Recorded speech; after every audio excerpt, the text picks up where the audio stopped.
জয় গুরু darling. গান গাও তো। গান। সালটা ছিল 1942 সাল। ভারত জুড়ে শুরু হয়ে গেছে ভারত ছাড় আন্দোলন। স্বাধীনতা বিভাগ অসংখ্য মানুষ গ্রামে গঞ্জে শহরে নগরে সবার পর সভা করে চলেছে। আর এদিকে জনগণকে জানাবার জন্য কবি গান লিখলেন। বলো বলো বলো সবে সবে রবে রবে। বলো বলো বলো সবে সবে রবে রবে।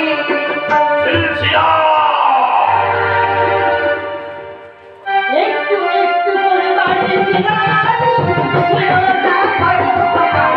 একটু একটু করে বাড়িতে গান শুনছিল না ভালো বাবা। ভালো বাবা ভালো বাবা।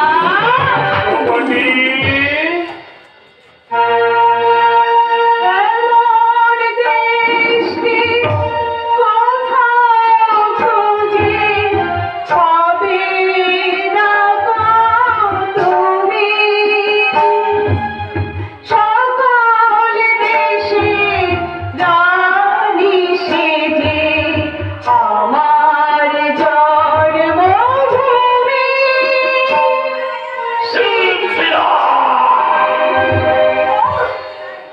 চুম্বন চুম্বকে আমার প্রাণী।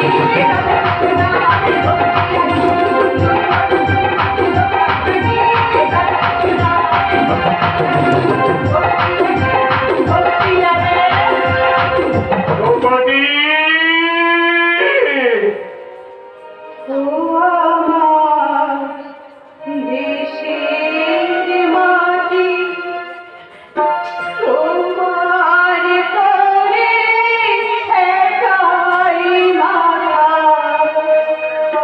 ও আমার দেশের মাটি তোমার করে একাই মাথা।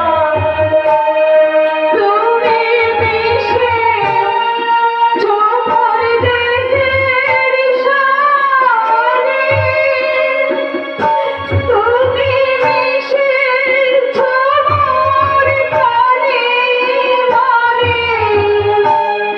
তুমি মিশে তোমার দেহের সারে। তুমি মিশে তোমার প্রাণে মারে। তোমাতে সকল চাওয়া সকল পাওয়া মাথার মাথা।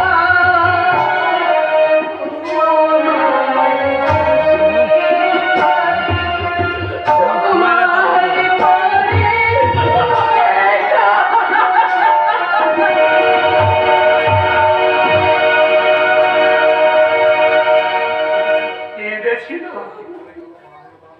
পরাধীনতার কারাগারে আমাদের ভারত মাতাও একদিন কেঁদেছিল রে। কিন্তু আমরা মুক্তি পাগলেই স্বাধীনতা সংগ্রামীরা সেই কান্না থামিয়ে দিয়েছিলাম। তুই চিন্তা করিস না, আমাদের উপর ভরসা রাখ, একদিন আমরা তোর কান্না থামিয়ে দেবো রে, থামিয়ে দেবো।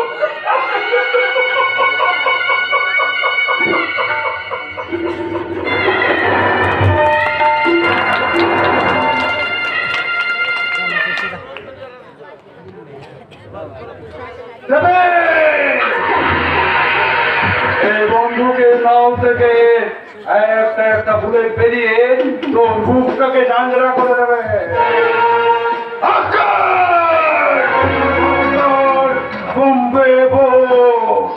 যাকে পাবি তাকে চল। যদি বাঁচতে চাস তাহলে এখনো বল, তুই দোপাটি দর্শের উপর কোনোদিন নজর দিবি না।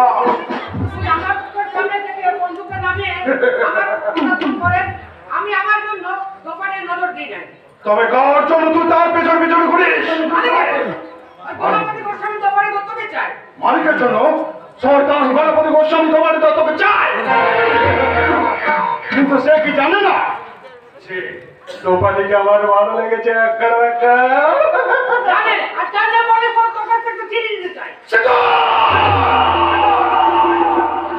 আগে পুরনো হয়ে গেছে সাইডে গাড়ি নিয়ে নিজে আনতে গেছে কি এত বড় সাহস চালাবে আমার গণপতি গোস্বামী, যার জন্য আসছে লাখ লাখ টাকার মালিক, যার জন্য রাম রাম করে চলছে 2 নম্বর খাবার, সেই পরেশ পালের মুখ থেকে খাবার কেড়ে নিতে চায়।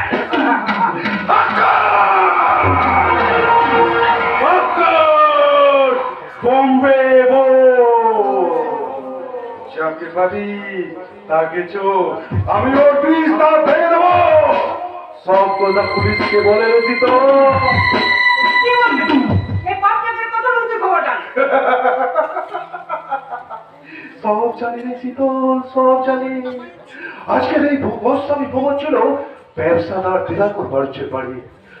হ্যাঁ, তার সুন্দরী মেয়ে প্রতিমাকে বিয়ে করে জামাই হয়ে এলো গণপতি গোস্বামী।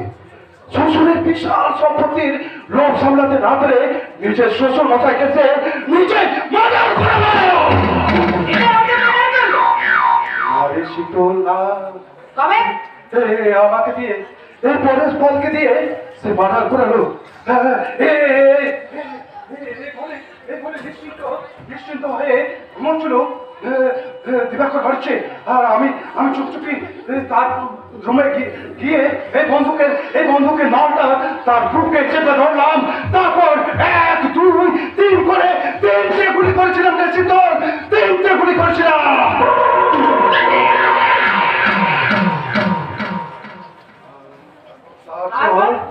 তারপর বন্দুকের আওয়াজ শুনে ছুটে এলো গণপতির সুন্দরী বউ প্রতিমা। জানো একটা হুকুমে তাকে আমি গলা টিপে খুন করলাম রে শীতল, তাকে আমি গলা টিপে খুন করলাম। নিজের হাতে মার্ডার করলো তারপর কাঁদতে কাঁদতে ছুটে এসেছিল ছোট্ট কিশোর বাবা। আর আমার মাথায় তখন খুন চেপে গেছিল শীতল, আমার মাথায় তখন খুন চেপে গেছে। আমি কি শুনল সেই ছোট্ট কিশোর গলা টিপে খুন করতে যাচ্ছে। ওই খুনি গণপতি গোস্বামী বলেছিল ওকে মেলো না পরে ইন্স্যুরেন্সের টাকা, ব্যাংকের টাকা, ওর কাছে সব আছে। ওই নাবালক প্রভাবকে দিয়ে সব কিছু আদায় করে নিতে হবে। আপনি সেদিনের কোনো কথা আমি ভুলিনি, সেদিনের কোনো কথা আমি ভুলিনি। শয়তানটা আমার উপরে অনেক অত্যাচার করেছিল, আমি একটা কাগজে সই করিনি। গণপতি আমাকে পাগল সাজিয়ে রেখেছে কেন জানো? ওই পাগলের কথা কেউ বিশ্বাস করবে না। আপনি কেন পালিয়ে যাচ্ছেন না কেন ওই পালিয়ে গিয়ে লুকাবো কোথায়? ওই জানোয়ার গণপতি গোস্বামী সব জায়গায় হাত আছে, পালাবার চেষ্টা করলে আমাকে মেরে ফেলবে, আর এখানে থাকলে আমাকে মারবে না। কেন মারবে না বলো দেখি? সই দরকার, সই। আমার সই না হলে ওদের কোনো টাকাই উঠবে না। তোমরা এসো, এসো, এসো, এসো। তোমাদিকে আমি একটা দামি কথা বলে রাখছি। আমার ওই একমাত্র ভাগ্নি ওই লোপাকে তোমরা বিশ্বাস করো না। ওই লম্পট বাপের লম্পট মেয়ে স্বামীকে নাচাচ্ছে, কেউ নাচাচ্ছে। এইবার হয়তো ওই সাংবাদিক শুভেন্দু বাবুকেই নাচাবে। হ্যাঁ হ্যাঁ, আর একটা কথা, আর আমাদের পাগল করে দেবার জন্য ওই শুভেন্দু বাবুর সম্বন্ধে ফেল করা ডাক্তার এখানে আসছে নাকি? এটা কি ঠিক? হ্যাঁ, এ কথা ঠিক। ও এসে আপনাকে ইঞ্জেকশন দেবে। আপনি সাবধানে থাকবেন। আমি সাবধানে থাকবো। আমি ডাক্তার যখন আমাকে ইঞ্জেকশন দিয়েছিল তখন আমি কিচ্ছু করতে পারিনি। কি জোর করে আমাকে ইঞ্জেকশন দিল। আমার সারা শরীরটা বিষাক্ত কামড়াতে এসে চলে আসছে। আমি চিৎকার করে তখন বলেছিল, বাবা বাবা বাবা, আমাকে বাঁচাও বাবা, আমাকে বাঁচাও। আমি বাবাকে বলেছিল, আমাকে বাঁচাও, আমাকে বাঁচাও, আমাকে বাঁচাও। বাবা মাকে চোখের সামনে মরতে দেখে প্রভাববধূ সেই ছোটবেলা থেকে মাথার গরমান, আমার পাপে আছড়ে অবস্থা রে শীতল, আমার পাপে আছড়ে অবস্থা। তুই যে তো পাপ করেছিস তার বিনিময়ে জনপথে বসানো দেওয়া কে দিয়েছে? অনেক টাকা, অনেক টাকা রে শীতল। আর সেই সঙ্গে তার মাথাটাও বিক্রি করে দিয়েছে। আজ দ্রৌপদী দত্তের যৌবনের লোভে পড়ে পুরনো সব দিনের কথা ভুলে গেছে দয়াবান গণপতি গোস্বামী। কিন্তু দ্রৌপদীকে আমার চাই।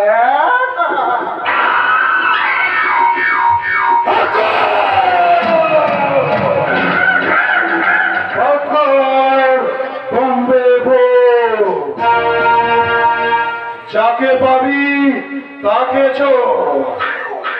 দ্রৌপদী দত্তকে আমার কাছ থেকে কেড়ে নিতে এলে কুকুরের মতো জানোয়ারটাকে একেবারে লাশ বানিয়ে দেবো, লাশ। তুলে আর একটু তুলে তার মানে স্পিডটি নট ব্যাপারটা টেন্সের বাইরে চলে যাচ্ছে। আর বন্ধুদের নটটা হালকার উপরে আরেকটু তুলে ধরো। আরো তুলে দারুণ কম্পোজিশন করেছেন ভাই, অদ্ভুত ডিটেলের কাজ। আরে বাইদা ভাই একটা কথা, বোম্বের সঙ্গে আমার ক্যালকাটাকে মিক্সচার করো। আমি অমিতাভ বচ্চন, আমি মিঠুন চক্রবর্তী। কিন্তু নায়িকা নায়িকা আরে নায়িকা মানে হিরোইন। তিনি হিরোইনকে টলতে টলতে এমনি করে হিরোকে বলবে আমার আসতে একটু দেরি হয়ে যাচ্ছে।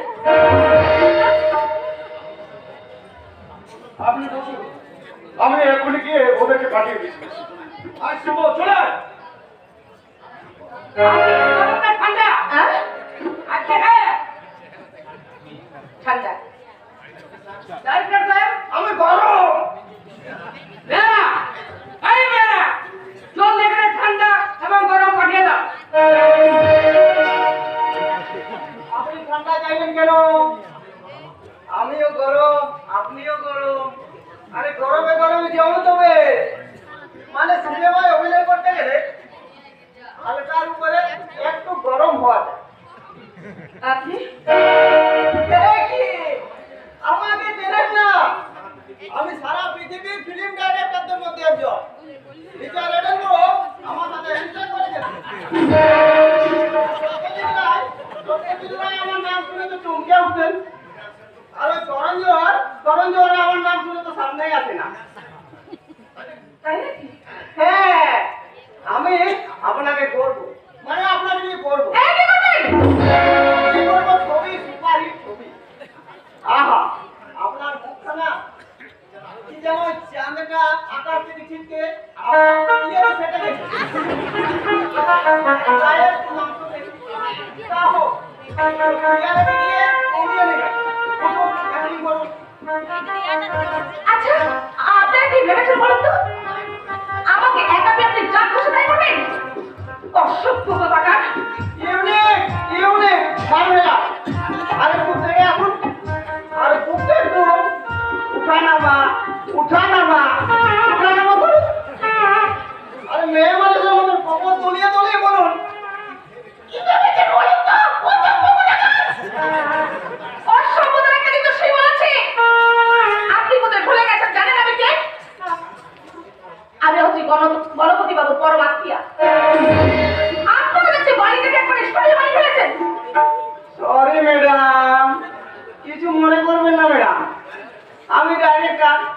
তাই ছবি ডাইরেকশন দিতে দিতে সংসারটা আমার কাছে হয়ে গেছে স্টুডিও।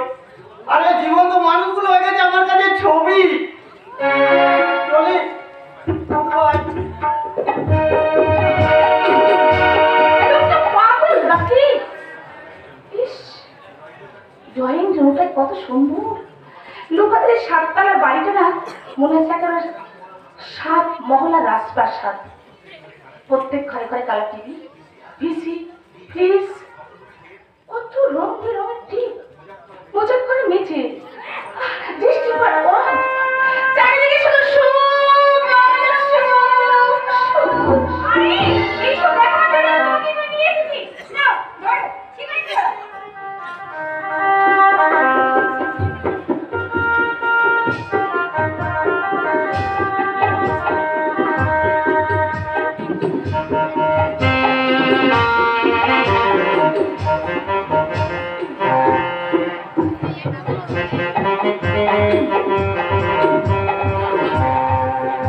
দারুণ লাগছে কিন্তু। এই লোকটা তুই স্টুডিওতে একটু চালিয়ে দেখি না আসতে পারিস না? এই তো আমি চালিয়ে দিচ্ছি। নাও, তুমি শুরু করো। 1, 2, 3,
বন্দুকটা যে কিভাবে গেল আমি কিছুতেই বুঝতে পারছি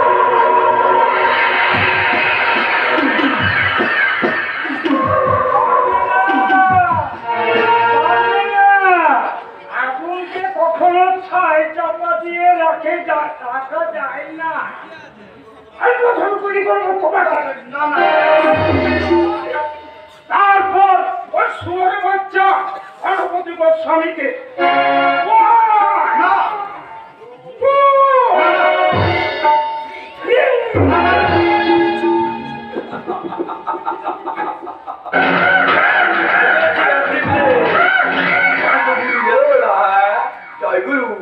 কি করে গেল গুলি যে আমার পকেটে। যাও যাও পরে ওকে ওকে ওর করে ঢুকিয়ে দাও। যাও যাও ইঞ্জেকশনের সিরিপ দিয়ে ডাক্তার এখনই আসছে। আমি যাবো না, ওখানে যাবে আমাকে জোর করে ইঞ্জেকশন দেবে আর ঝাঁকে ঝাঁকে বিষাক্ত সাপ আসবে। যেহেতু গোখু চন্দ্রবড়া সবাই একসাথে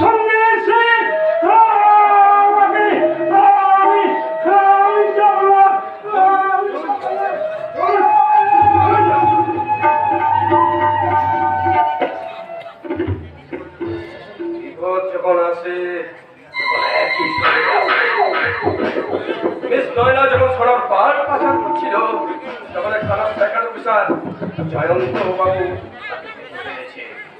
উনি হয়তো এখনই আমার বাড়ি ঘুরতে আসতে পারে। দিব্যেন্দু আমার ছুটিতে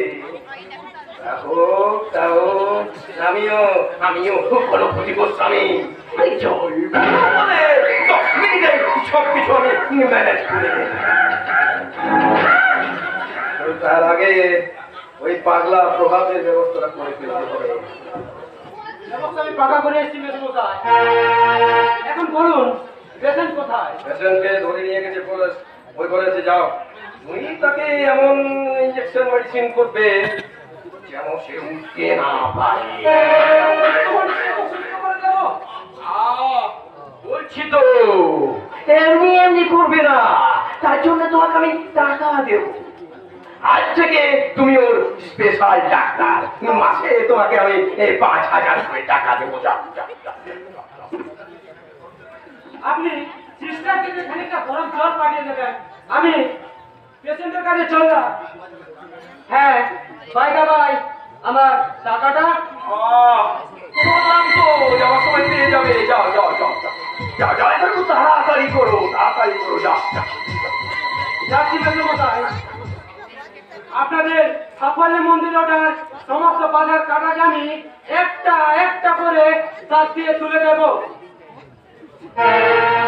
এবার শালা ওই শুয়োরের বাচ্চা জয়ন্ত সেনের পালা, জল্লাদের হাতে তুলে দেব। কারণ আমি আপনার আসল ব্যবসার কথা জেনে ফেলেছি। জয় গুরু আসুন ইন্সপেক্টর সাহেব, আসুন। কে আছিস রে? আমার গীতাখানা একটু দিয়ে যা। তা এবার তো আমার ব্যবসার কথা আপনি কি জেনে ফেলেছেন? জয় গুরু। আচ্ছা, আপনার বাড়িতে মিস নয়না বলে কোনো মেয়ে থাকে? আমি তো স্যার নামটাই কখনো শুনিনি। জয় গুরু। অথচ তাকে আমি আপনার বাড়ির দরজা পর্যন্ত আসতে দেখেছি। তাহলে আমি আমার বাড়ির মেয়েগুলোকে ডাকি। জয় গুরু।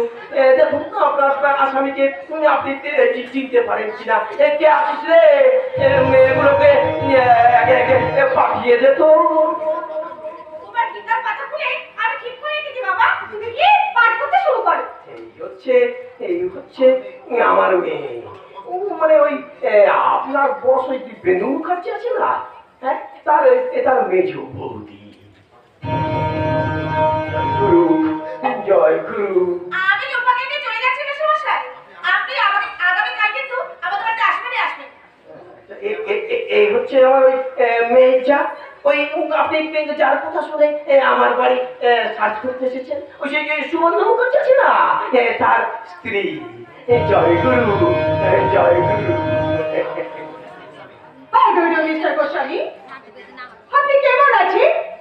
I come late town for and waiting for you. আপনি জলদি হাওয়ার সহিত কথা কমপ্লিট করিয়া নেবেন।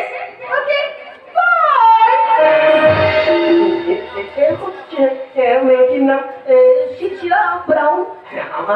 আমার বিয়ে। এবার বলুন তো এদের মধ্যেই আপনি কাকে আপনার ওই আসামি রূপে খুঁজে পেলেন? না মিস্টার গোস্বামী, তাহলে কেন আপনি আমাকে না জানিয়ে মেসমশাইয়ের বাড়িতে এসেছেন জয়ন্ত বাবু? আপনি ছুটিতে আপনার রিপোর্টার থানায় গিয়ে আমাকে বললেন। একটা রিপোর্টারের কথায় আমাদের চলতে হবে, এক কথা আপনি ভাবলেন কি করে?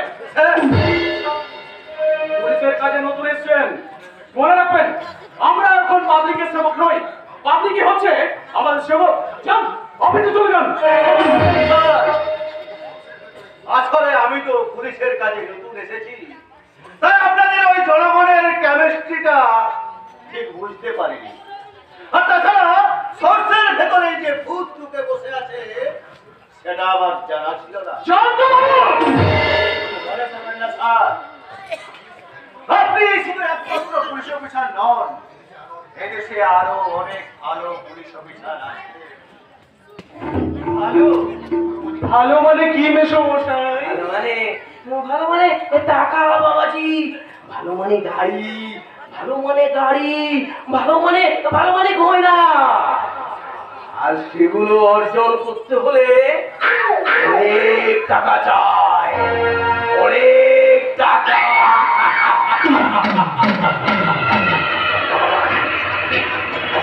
আগে দুনিয়াতে সবই টাকা চাই।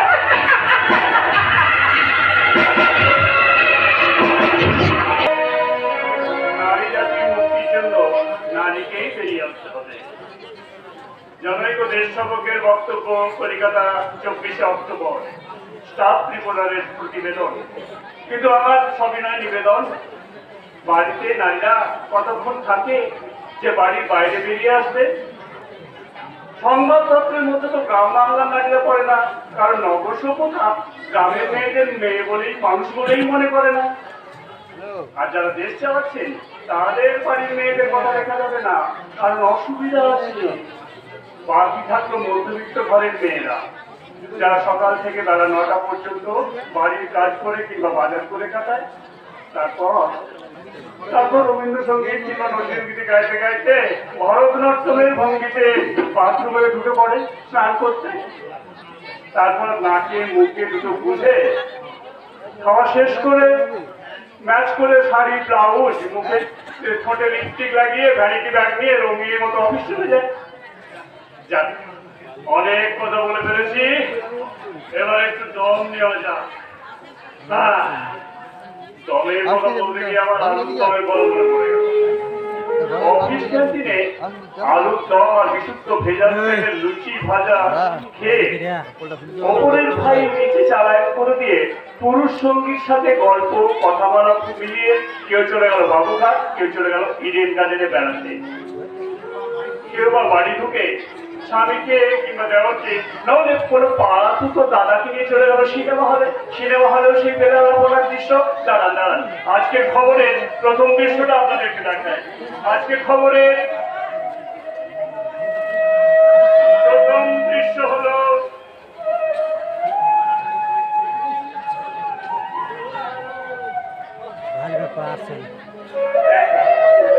আজকের খবরের প্রথম দৃশ্য।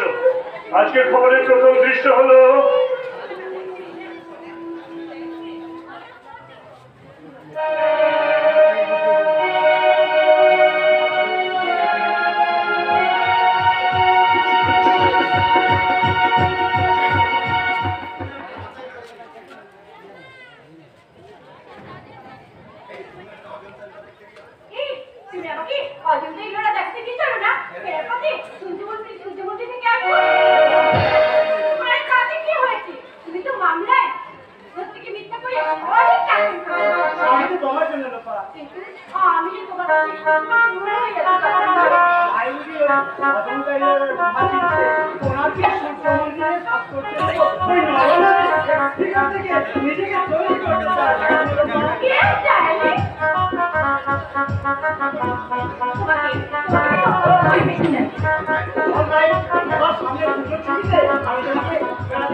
ওরা পুজোর ছুটিতে বেড়াতে যায়, কিন্তু স্বামী স্ত্রী একসঙ্গে যায় না।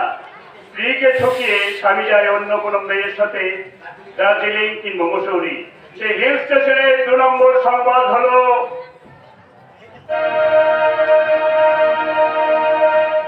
प्यार किया हमने किया क्या बुरा किया कौन है जो दुनिया में प्यार नहीं किया प्रेम जगते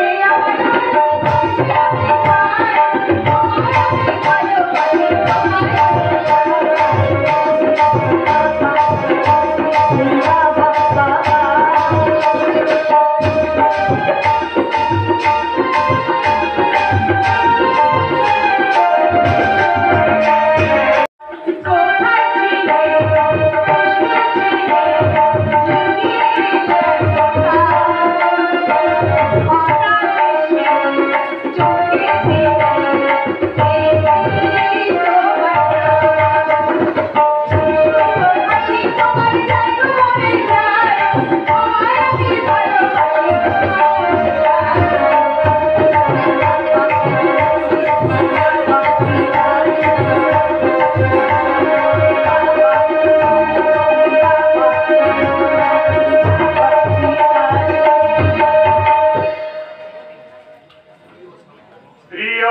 ভাওতা দিয়ে বড় দীপেন্দুকে নিয়ে যায় দীঘা অথবা পুরী। সেই সমুদ্র সৈকতের 3 নম্বর দৃশ্য দেখতে হলে দেখুন।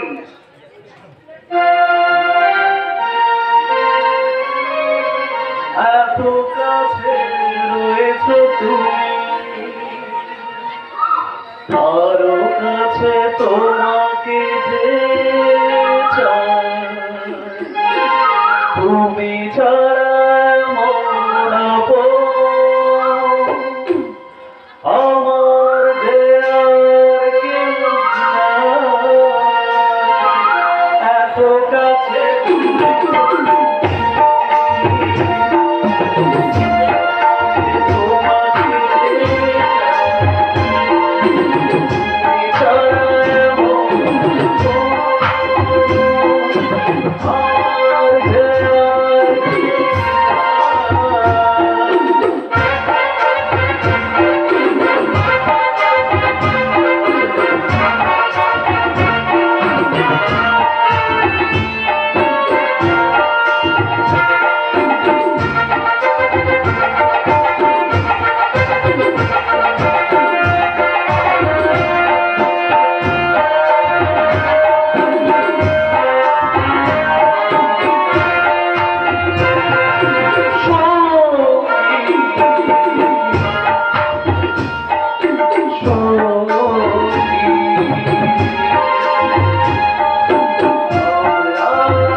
অবক্ষয়ের এই সংবাদপত্রে ছাপা হয় না, বিজ্ঞাপনের কলম বাড়ছে রঙিন ছবির সংখ্যা, আর সেই রঙিন ছবির পরে গিয়ে ডাস্টবিনে দিয়ে হয়ে যাচ্ছে ময়লা কাগজ।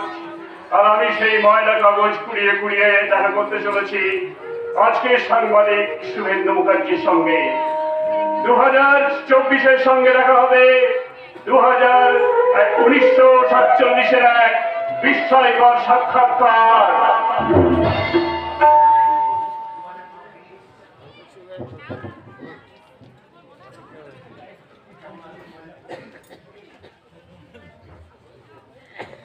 কেমন আছো 2024?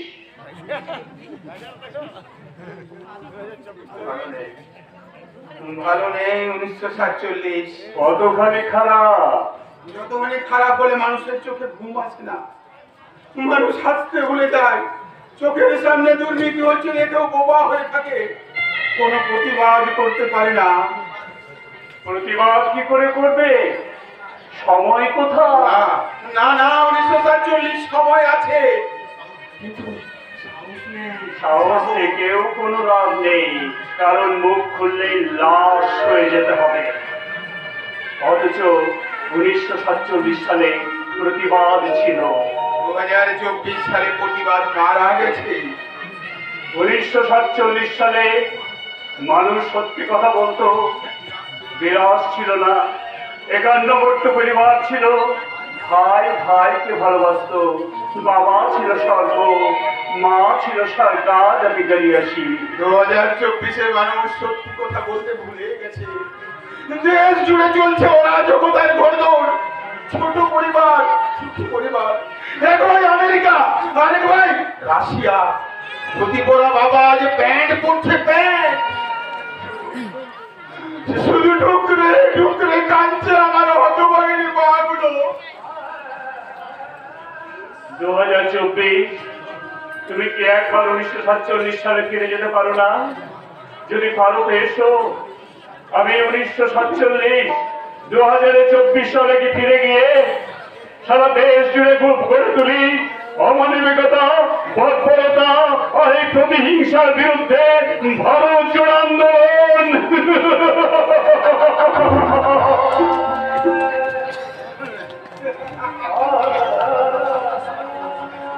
আমি তখন বিগত দিনের কথা ভাবছিলাম কি হবে ভেবে যে যার আপন পথে চলছে। উপাসনা আজ বিকিয়ে গেছে ওই উপাসনার হাতে। আর স্ত্রী যেন পরস্ত্রীর মতো এসে বলছে, সাংবাদিক বাবু, শুনলাম তুমি নাকি তোমার বোন বিদেশের বিয়ে ঠিক করেছো। তুমি কার মুখে শুনলে পার্বতী? যার মুখেই শুনে না কেন, কথাটা তো সত্যি। আমি সত্যি ছাড়া কখনো মিথ্যা কথা বলেছি পার্বতী? তবে হ্যাঁ, বিদিশার বিয়েটা হয়ে গেলে আমি ভাবছি কম কথা বলার চেষ্টা করব। তুমি কথা কম বলবে কি বেশি বলবে সে কথা জানার আমার কোনো প্রয়োজন নেই। আমার দরকার শুধু টাকা। কেন তোমাকে যারা সোনার গয়না দিল তার তোমাকে টাকা দেবে না? দেবে, অনেক টাকা দেবে, শুধু তুমি যদি তাদের কথা শুনে চলো। আমার পথ ধরে তুমি নিয়ে চলো সখা। আমি তো পথ চিনি না। চেনো না, সত্যি তুমি ভালো করে চেনো না।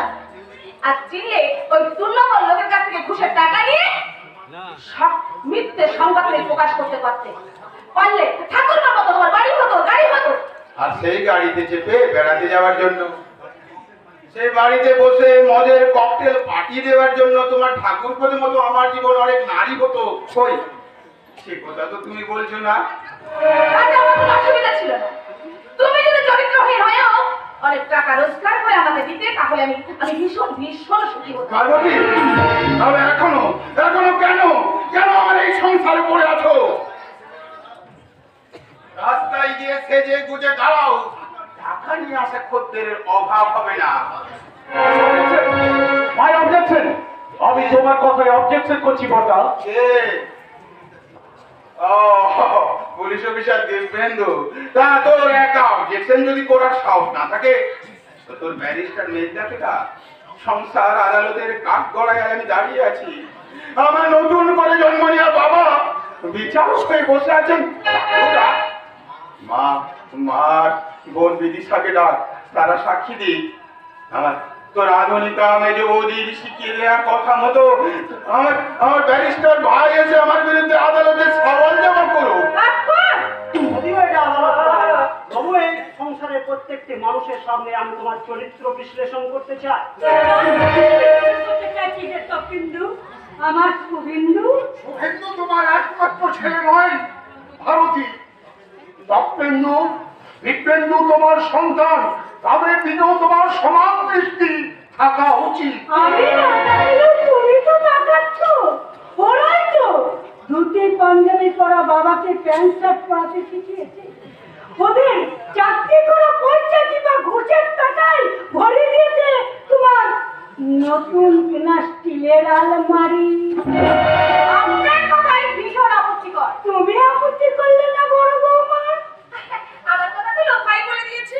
তারপরে আমি বলছি আমার এবং মেজদার পরামর্শ না নিয়ে বড়দা বিদিশার বিয়ে ঠিক করেছে কোন সাহসে? বিদিশা আমাদের একমাত্র স্নেহের বোন, তার বিয়ে দেওয়ার সময় হয়েছে। তাছাড়া দেশ এবং সমাজের অবস্থা ভালো নয়, তাই সমস্ত কথা বিবেচনা করে আমি বিদিশার বিয়েটা ঠিক করেছি। এ তো ঠিক করেছো, কিন্তু টাকা পাবে কোথায়? সোনা জোগাড় করবে কি করে? টাকা তোরা দিবি, সোনা তোরা জোগাড় করবি। তোরা গোপনে গোপনে বাড়ি কিনছিস, গাড়ি কিনছিস, আর বোনের বিয়ের জন্য টাকা দিতে পারবি না। চিৎকার করো ভারতী, ওদের নাবালক মনে করে তুমি আগের মতো ওদের শাসন করতে যেও না। বিদেশার বিয়ে এখন না দিয়ে তাকে চাকরি করতে দেওয়াই ভালো। ঠাকুর যদি যথেষ্ট লেখাপড়া শিখেছে, গ্রামে মাঝে করে ফুল ফরিদের মতো ঘুরে বেড়াচ্ছে,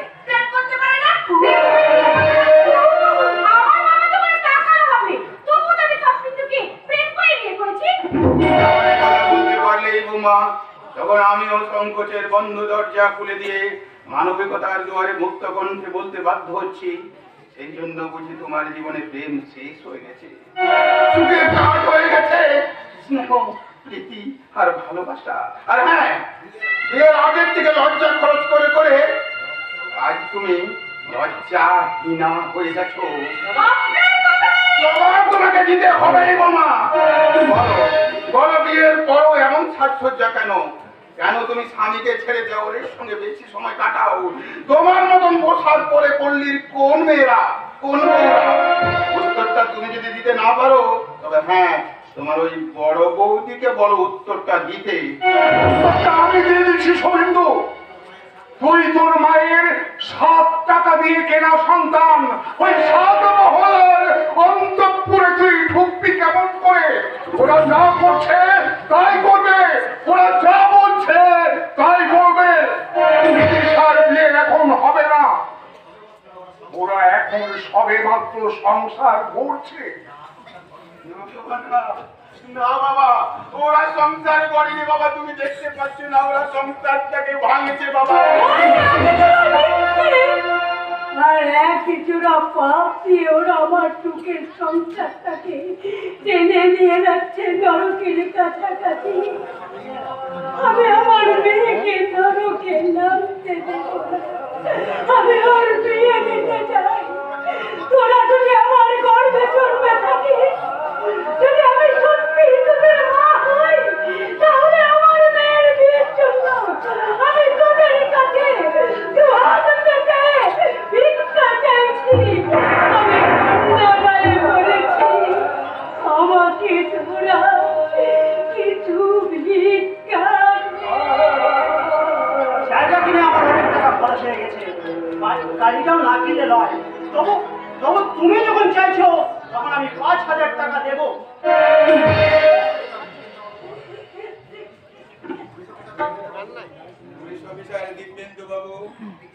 আপনি কি দেবেন? আপনি আমার তো আর বেচদের মতো এতে ইনকাম নয়, কয়েকটা কোম্পানি শেয়ার কিনেছি, তাছাড়া বাকি সব টাকা ব্যাংকে ফিক্সড।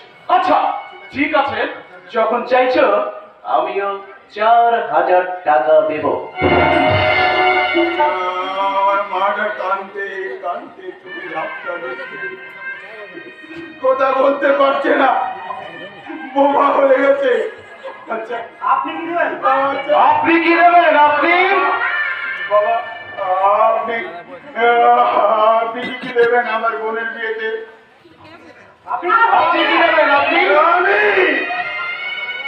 আমি আমার যথা সর্বস্ব দিয়ে আমি আমার একমাত্র বোনের বিয়ে দেব।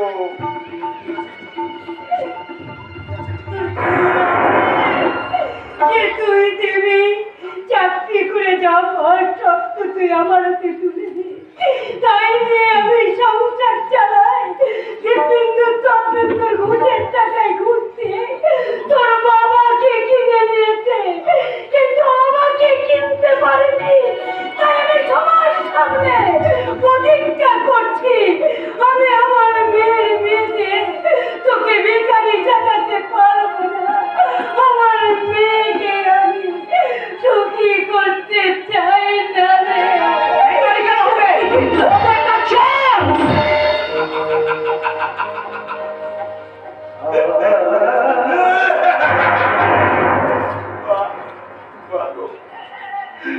আমার ব্যারিস্টার ভাই আমাকে আইনসম্মত ভাবে বলছে চোর।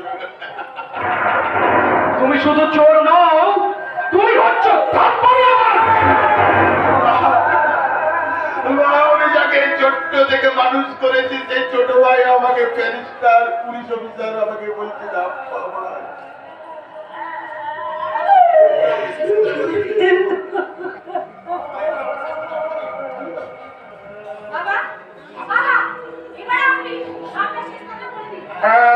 আমি বলবোই তো বৌমা, সত্যকে গোপন করে অন্যায়কে আশ্রয় দিয়ে এই 7 টাকার সন্তান এই সংসারে অনেক ক্ষতি করেছে। তাই বিদিশাকে আর তার মাকে প্রথম ভাগে পাঠিয়ে দিয়ে আমি 3য় ভাগে চলে গেলাম।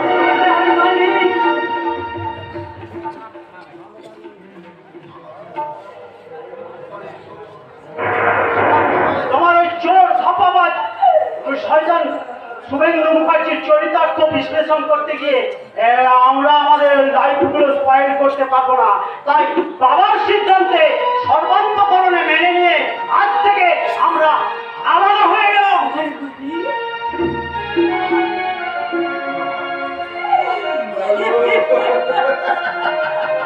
মা শুধু তোমার একান্ত বার্তা আমাদেরও আমরা আলাদা হয়ে গেল, তোমার যদি কোনো কিছুর প্রয়োজন হয় আমাদের যেন কোনো দ্বিধাবোধ করো না।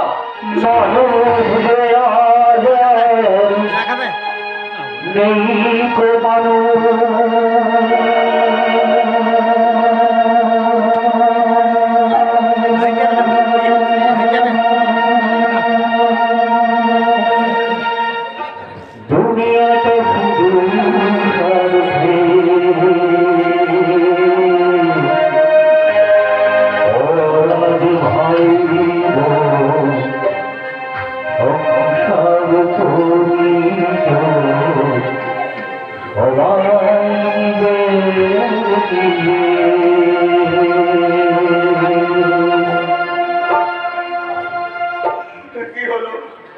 কে আমাদের পক্ষে হিমালয় এমনি করে ফাটল ধরিয়ে দিল? তুমি যদি আগের মতো আগের থেকে ওদের মতো অনেক অনেক টাকা পয়সা রোজগার করে তুমি তোমার নিজের ভবিষ্যৎ কথা চিন্তা করতে, তাহলে দেখবে এই সংসারে সবাই তোমাকে ফুল ফল ভক্তি শ্রদ্ধা দিয়ে তোমাকে দেবতাকে পুজো করবে। না না না, শুনে যাও। আমি ভক্তি চাই না, আমি শ্রদ্ধা চাই না, আমি ভালোবাসাও চাই না, আমি দেবতা হতেও চাই না। আমি শুধু চাই তোমাকে, তোমাকে ওদের ওই লোভ লালসার রুদ্রতাপ থেকে তুমি আমাকে রক্ষা করো মা, রক্ষা করো। তোমার সমাজ, তোমার শাসন আর স্নেহ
যে কাঁথাটা ছিঁড়ে গেছে সেই কাঁথাটাকে শাসনের সুচ দিয়ে, শিক্ষার সুচ দিয়ে, আত্মত্যাগের সুচ দিয়ে কেউ কি সেলাই করতে পারবে?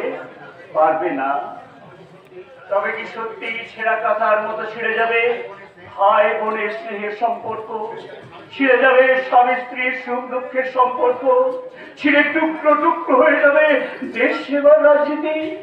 সুখ ছিঁড়েছে, শান্তি ছিঁড়েছে, কে সেলাই করবে? আজকে নামে নদীশ্বরীরা, যাদের নাম ভাবন বোবাই টম্পা টম্পা লিলিমিলির দল, যে নামগুলো ফু দিলে উড়ে যাবে, তারা শাসন করবে কি করে? শাসনে সেলাই করবে কি করে?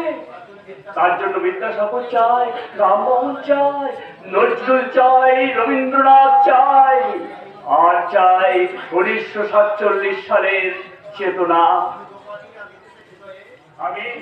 আমি দোপাটি আর নীতিশের মধ্যে সেই চেতনার বিন্যাস করলাম। কাকা বাবু, কাকা বাবু, আমার হাত থেকে শব্দ করে চেপে ধরে বলে ছোটটা, তোকে গ্রাম ছেড়ে শহরে যেতে দেব না রে বোন। আমার টাকা চাই না, বিরাজ চাই না, পায়ের তলায় মাটির বদলে ইট সিমেন্ট বোঝাস চাই না। আমার চাই কি চাও তুমি ছোটদা? জোড়াকি পোকার প্রদীপ জ্বালা গায়ে বাতাবি ফুলের গন্ধ, রাঙামাটির নিকড় ঘরে সোনা গন্ধের নেশা, কচি কচি দুর্বা ঘাসের উপর টুক টাপ করে শিশির পড়ার শব্দ আমাকে পাগল করে দেয়। তুই বল, একদম ছেড়ে তারপর নিষ্প্রাণ শহরে যেতে মন চায়, তাছাড়া শহরে আছে কি? শহরে আছে সুখ সম্পদ, গাড়ি বাড়ি, শহরে টাকা ওড়ের নীতিশ। গায়ের মেঠো রাস্তার দুধারে উড়ে আগুন বড় শিউলির গন্ধে বিফোরে ঝাঁকে ঝাঁকে মৌমাছি প্রজাপতি। মেরে ফেলবো রে দেশ, ওকে আমি মেরে ফেলবো, একদম খতম করে দেবো রে জানোয়ার। এত সাহস তোর যে তুই আমার সুখের পথে কাঁটা বিছাতে চাস? গণপতি বাবু ধোপাটিতে নিয়ে যাওয়ার জন্য গাড়ি পাঠিয়েছে, মালপত্র সব লোড হয়ে গেছে। তোরা দুইজন আমার সঙ্গে যদি শহরে যেতে না চাস, তাহলে তোদের দুজনকেই আমি খুন করে মাটিতে পুঁতে ফেলবো।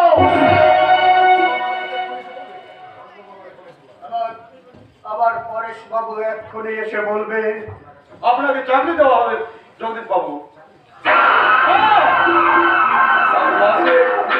মাইনে 20,000 টাকা মাইনে, আর সেই সঙ্গে আপনার ভাই নীতিশকেও চাকরি, নীতিশেরও চাকরি হবে, চাকরি হবে।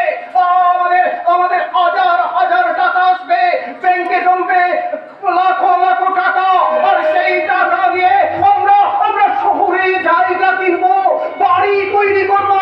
প্রথমে একতলা, তারপর দোতলা, তারপর তিনতলা, তারপর চারতলা, পাঁচতলা, ছতলা, তারপর আসবে গাড়ি, আর সব শেষে আসবে নিত্য নতুন নারী।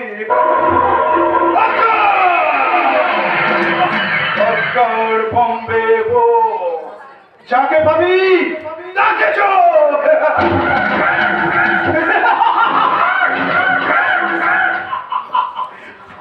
আর আমার এই সুখের স্বপ্নে যে বাধা হয়ে দাঁড়াতে আসবে, তাকে আমি খুন করবো রে। তুই এখনো দাঁড়িয়ে আছিস, তুই রাজি হয়ে যা, আর যদি না হোস তাহলে লাঠি মেরে তোর মুখটা আমি ভেঙে দেবো। তুমি ভুলে যাচ্ছ কেন তোমার সুখের খনি তো আমি? তোমার স্বপ্নের জীবনটা আমার যৌবন, তাই আমি আমার আত্মীয় পরিজনদের ফেলে, গ্রাম ছেড়ে গায়ের মানুষদের ফেলে তোমার সুখের জন্য শহরে আমি যাব না। আমি গায়ের মাটিতে ওই ছাস্তলায় আমি শুধুমাত্র দোপাটি ফুল হয়ে ফুটে থাকতে চাই। আমি এ গায়ের বউ মদের মতো মাথায় ঘোমটা দিয়ে, আঁচল গলায় জড়িয়ে আমি তুলসী তলায় পৃথিবী চালাতে চাই।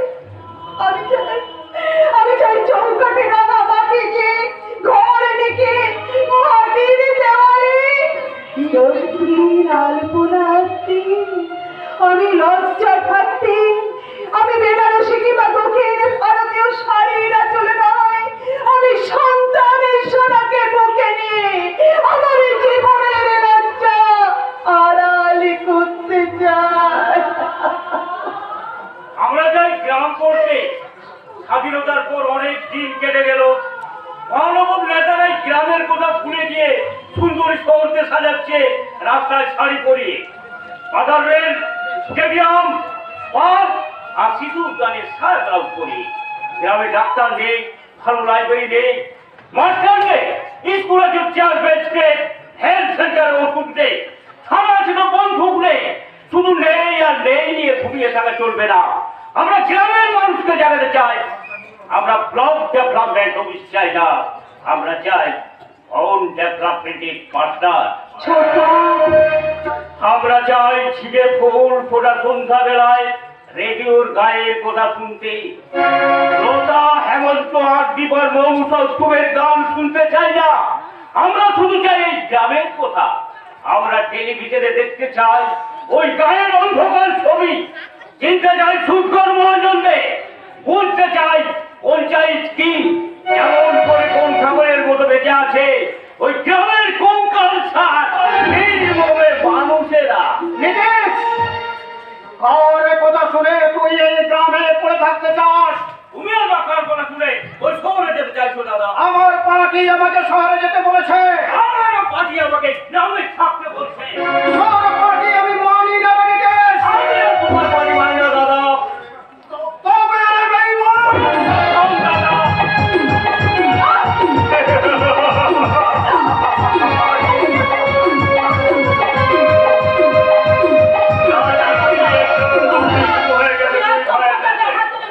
তুমি তুমি কোন কোন দুর্নীতির সঙ্গে তুমি লড়াই করছো? কোন নীতি নিয়ে? খুন করবো না নীতিশ, খুন করবো। রক্ত গঙ্গা বইয়ে দেবো। আমার কথা মতো যদি শহরে না যাস, কবাডি কবাডি এ গণপতি বাবুর গাড়ি এসে দাঁড়িয়ে আছে, মালপত্র সব লোড হয়ে গেছে। তাই যদি তোরা সত্যি সত্যি আমার সাথে শহরে যেতে না চাস, তাহলে তোদের দুজনকে আমি খুন করবো। তবে দেখাই যা।